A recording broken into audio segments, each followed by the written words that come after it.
સાબરકાંઠા જિલ્લામાં પણ ગઈકાલે રાત્રે વરસાદ વરસ્યો હતો। હિંમતનગર શહેરમાં પણ વરસાદના કારણે અનેક વિસ્તારોમાં પાણી ભરાઈ જવાની સમસ્યા સર્જાઈ। શહેરના કાંકણોલ રોડ પર વરસાદી પાણી ફરી વળ્યા। સ્થાનિક લોકોને થોડી સમસ્યાનો સામનો પણ કરવો પડ્યો। હિંમતનગરના કાંકણોલ રોડ વિસ્તારમાં અનેક રહેણાંક સોસાયટીઓ આવેલી છે અને દર ચોમાસા દરમિયાન અહીં પાણી ભરાઈ જવાની સમસ્યા સર્જાય છે। સ્થાનિક લોકો દ્વારા આ સમસ્યાના નિરાકરણ માટે અનેક વખત નગરપાલિકામાં રજૂઆત પણ કરવામાં આવી છે, જો કે પાલિકાના અધિકારીઓ અને સત્તાધીશો દ્વારા હજુ સુધી યોગ્ય કાર્યવાહી કરવામાં આવી નથી તેવો સ્થાનિકોમાં રોષ જોવા મળ્યો છે। થોડા જ વરસાદમાં રોડ પર પાણી ભરાઈ જતા લોકો ચિંતિત બન્યા છે, તો સ્થાનિક લોકોએ તંત્રને વહેલી તકે યોગ્ય ડ્રેનેજ અને વરસાદી પાણીના નિકાલની વ્યવસ્થા કરવાની માંગ કરી છે। કાલ રાત્રે થોડાક વરસાદમાં ગોકુલધામ આગળ જે કાંકણોલ ઉપર ગોકુલધામ આવ્યું છે ત્યાં રોડની આ પરિસ્થિતિ છે। ભર ચોમાસે ઢેચણ ઉપર પાણી રહે છે। નગરપાલિકામાં 2-3 વાર અરજી કરવામાં આવી પણ પાણીનો નિકાલ હજુ થયો નથી। ખેડાના મૌધામાં ભારે વરસાદ। હેરંજ પાસે શેઢી નદીનું ડાયવર્ઝન ધોવાયું છે। નદી પરનું કામ ચલાઉ ડાયવર્ઝન ધોવાઈ ગયું। પાણીના વહેણમાં ડાયવર્ઝન ધોવાતા લોકો પરેશાન થયા અને ગામોનો વાહન વ્યવહાર ખોરવાઈ ગયો। મૌધાના અલીણાથી આણંદના પણસોરાને જોડતા રોડ પર શેઢી નદી પરનો આ નવો બ્રિજ બનવાનું કામ ચાલી રહ્યું હતું અને કામ જેને લઈને જે ડાયવર્ઝન આપવામાં આવ્યું હતું, નદીમાં અચાનક પાણી આવતા આ ડાયવર્ઝન પણ ધોવાઈ ગયું છે અને ખેડા આણંદ જિલ્લા વચ્ચે એસટી બસ સહિતનો વાહન વ્યવહાર ખોરવાતા લોકો પણ અટવાઈ ગયા હતા।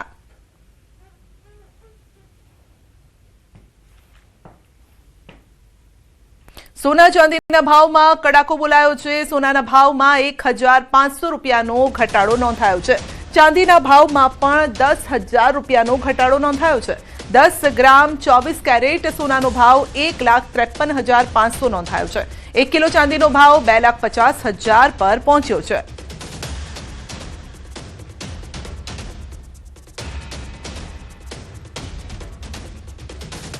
ઝારખંડમાં રાજ્યસભા ચૂંટણીનું મતદાન પૂર્ણ થયું છે। રાજ્યસભાની 2 બેઠક માટે થયું છે મતદાન। પરિમલ નથવાણી સહિત 3 ઉમેદવાર મેદાને છે અને તમામ 81 ધારાસભ્યએ મતદાન કર્યું। પરિમલ નથવાણીને એનડીએનું સમર્થન છે અને સતત 4થી વખત રાજ્યસભા લડી રહ્યા છે। તો 2008માં ઝારખંડથી રાજ્યસભાના સભ્ય તરીકે શરૂ કરી હતી સફર। વિધાનસભા પહોંચતા જ પરિમલ નથવાણીએ મીડિયા સાથે વાતચીત કરી। પરિમલ નથવાણીએ પોતાની જીતનો વિશ્વાસ પણ વ્યક્ત કર્યો। એનડીએના તમામ 24 ધારાસભ્યો વિધાનસભામાં પહોંચી ગયા છે।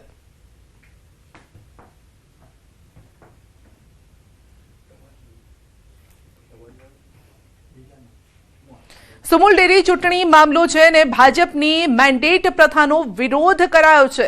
કોંગ્રેસ દ્વારા વ્યક્ત કરાયો છે આ વિરોધ। કોંગ્રેસ નેતા તુષાર ચૌધરીનું નિવેદન છે। સુમુલમાં ભ્રષ્ટાચાર કરવા મેન્ડેટ પ્રથા ચાલુ કર્યાનો આરોપ લગાવ્યો।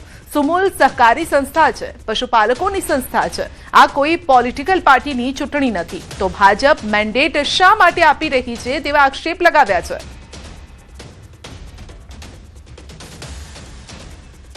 એક સહકારી સંસ્થા છે અને તાપીને સુરત જિલ્લાના પશુપાલકો દ્વારા અથાગ પરિશ્રમ કરીને જે દૂધ સુમુલ ડેરીને પહોંચાડવામાં આવે છે એના થકી આ સંસ્થા ચાલે છે। ક્યારે આપવામાં આવે કે મેન્ડેટ કોઈ રાજકીય ચૂંટણી હોય, નગરપાલિકા હોય, મહાનગરપાલિકા હોય, તાલુકા પંચાયત હોય, જિલ્લા પંચાયત હોય, વિધાનસભા હોય કે લોકસભા હોય, તો એમાં તમે મેન્ડેટ આપો તો સમજી શકાય, કારણ કે એ પાર્ટીના સિમ્બોલ પર ચૂંટણી લડાતી હોય છે।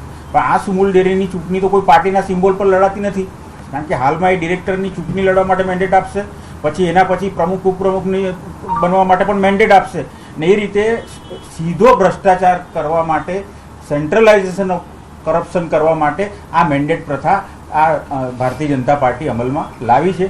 આવા જ લોકોને ફરીવાર મેન્ડેટ આપીને 2.5 લાખ પશુપાલકોની સાથે રમત કરીને એના પસીનાના નાણાંનો જે દુરુપયોગ કરવા માટેની જે ચાલી રહ્યા છે એનો કોંગ્રેસ પક્ષ વતી અમે બધા વિરોધ કરી રહ્યા છે।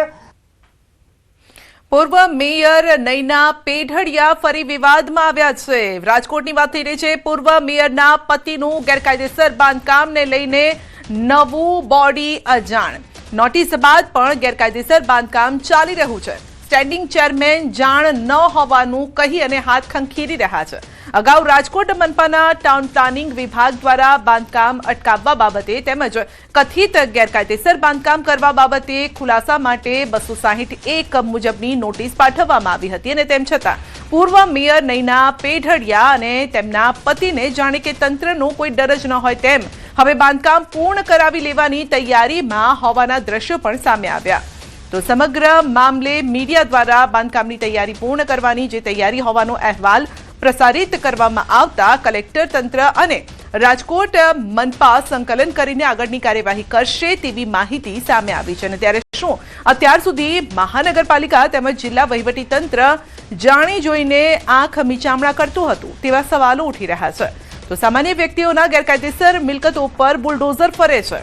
પૂર્વ પદાધિકારીઓના ગેરકાયદેસર બાંધકામ ઉપર શું બુલડોઝર ફરશે? આ સવાલ ઉભા થયા છે. સ્થાનિકો પણ સવાલ કરી રહ્યા છે.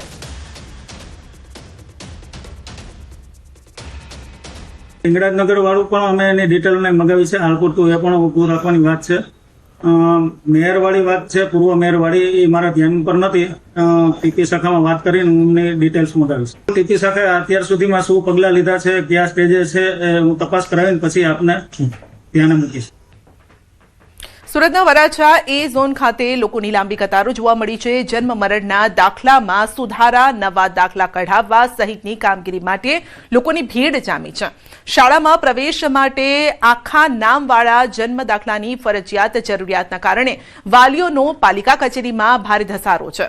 તો અનેક લોકો છેલ્લા 3 દિવસથી ધરમના ધક્કા ખાઈ રહ્યા છે અને તેવા આક્ષેપ પણ લગાવી રહ્યા છે. સવારે 10:30 વાગ્યાથી બપોરે 2 વાગ્યા સુધી કામગીરી થતી હોવાથી લોકોમાં રોષ છે. નાના બાળકો સાથે આવેલા વાલીઓ પણ કલાકો સુધી કતારમાં ઊભા રહેવા મજબૂર છે.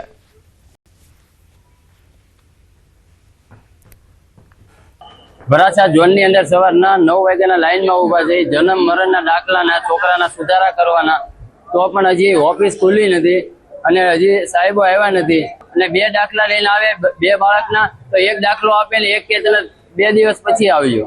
नाम चेंज कराने के लिए आया. कितनी बार आया? 6ठी बार आया हूँ. 8 बजे से आया हूँ. अभी ये देखो 11 बजे. यहाँ का मतलब सिस्टम ऐसा रहता है. અમદાવાદ શહેરમાં પાણીનો કકળાટ ઓછો થવાનું નામ નથી લઈ રહ્યો. અસારવામાં આવેલા ભીલવાસમાં પાણીની ભારે તંગી છે. એમસીની કચેરી ખાતે સ્થાનિકોએ હલ્લાબોલ કર્યો, વિવિધ બેનર સાથે સૂત્રોચ્ચાર કર્યા. ફેબ્રુઆરીથી પાણી પુરવઠો ખોરવાયો હોવાનો સ્થાનિકોનો દાવો છે. ટેન્કર પર નિર્ભર બનતા સ્થાનિકોમાં ભારે રોષ છે. એમસીની દાણાપીઠ કચેરીએ આવેદનપત્ર આપ્યું અને પાણી સમસ્યાના ઉકેલની ઉગ્ર માંગ કરી છે. તાત્કાલિક કાર્યવાહી નહીં થાય તો આંદોલનની ચીમકી ઉચ્ચારી છે.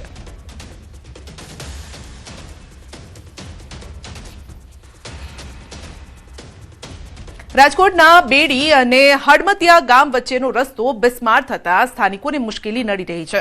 અનેકવાર રજૂઆત છતાં કાર્યવાહી ન થતા સ્થાનિકોએ રાજકોટ મોરબી હાઈવે પર ચક્કાજામ કરી વિરોધ નોંધાવ્યો.